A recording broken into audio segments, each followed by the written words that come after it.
ছুটির দিনেও জমজমাট ডাকসু নির্বাচনের প্রচারণা। জুমার নামাজের পর চতুর্থ দিনের প্রচারণায় নেমে প্রশাসনের নিরপেক্ষতা নিয়ে প্রশ্ন তোলেন বেশিরভাগ প্রার্থী। অনলাইনে অপপ্রচার চালানোর অভিযোগ করে ছাত্রদল সমর্থিত প্যানেল। এছাড়া ৮টি বুথের মাধ্যমে ৪০,০০০ ভোট গ্রহণ চ্যালেঞ্জিং বলেও জানান প্রার্থীরা।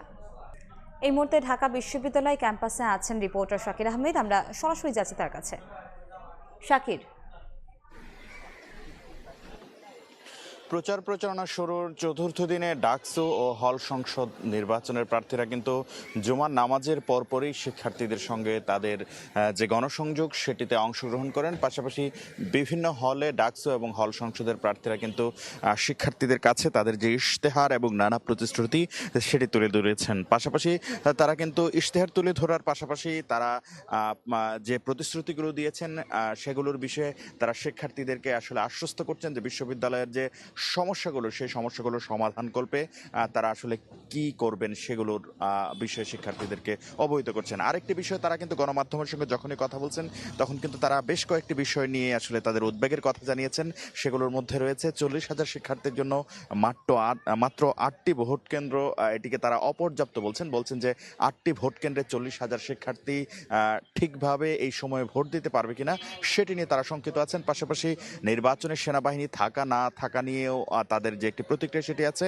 এবং সবচেয়ে যে বিষয়টিতে প্রতিপক্ষ প্রতিটি প্যানেলই তাদের প্রতিপক্ষের বিরুদ্ধে অভিযোগ করছে সেটি হচ্ছে যে অনলাইনে বোলিং এবং হচ্ছে যে সামাজিক যোগাযোগ মাধ্যমে যে অপপ্রচার সে বিষয়টি নিয়ে কিন্তু প্রতিটি প্যানেলের পক্ষ থেকেই প্রতিপক্ষকে দায়ী করা হচ্ছে।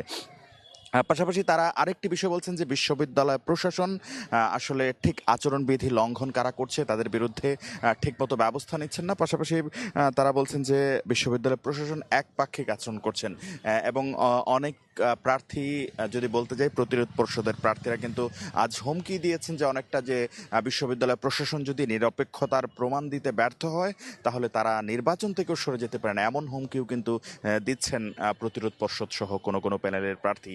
পাশাপাশি সবাই বলছেন যে তারা ঐক্যবদ্ধ আছেন শিক্ষার্থীদের অধিকার আদায়। তারা এবার ডাকসু বাস্তবায়ন বা ডাকসু নির্বাচন যেন সুষ্ঠুভাবে নির্ধারিত তারিখই হয় সে বিষয়টিতে তারা আসলে নজর রাখছেন। পাশাপাশি শিক্ষার্থীরাও কিন্তু অধীর আগ্রহে সেই ৯ সেপ্টেম্বরের জন্য অপেক্ষা করছেন, যেদিন তারা আসলে তাদের ভোটের মাধ্যমে তাদের যে প্রতিনিধি সেটি নির্বাচন করবেন এবং বিশ্ববিদ্যালয়ের যে বিদ্যমান সমস্যা সেগুলোর সমাধান কিন্তু তারা খুঁজছেন ডাকসুতে তাদের প্রতিনিধি নির্বাচনের মাধ্যমে। তো এই ছিল আমার কাছে ঢাকা বিশ্ববিদ্যালয় কেন্দ্রীয় ছাত্র সংসদ ও হল সংসদ নির্বাচন নিয়ে প্রচারণার চতুর্থ দিনের সর্বশেষ খবরাখবর।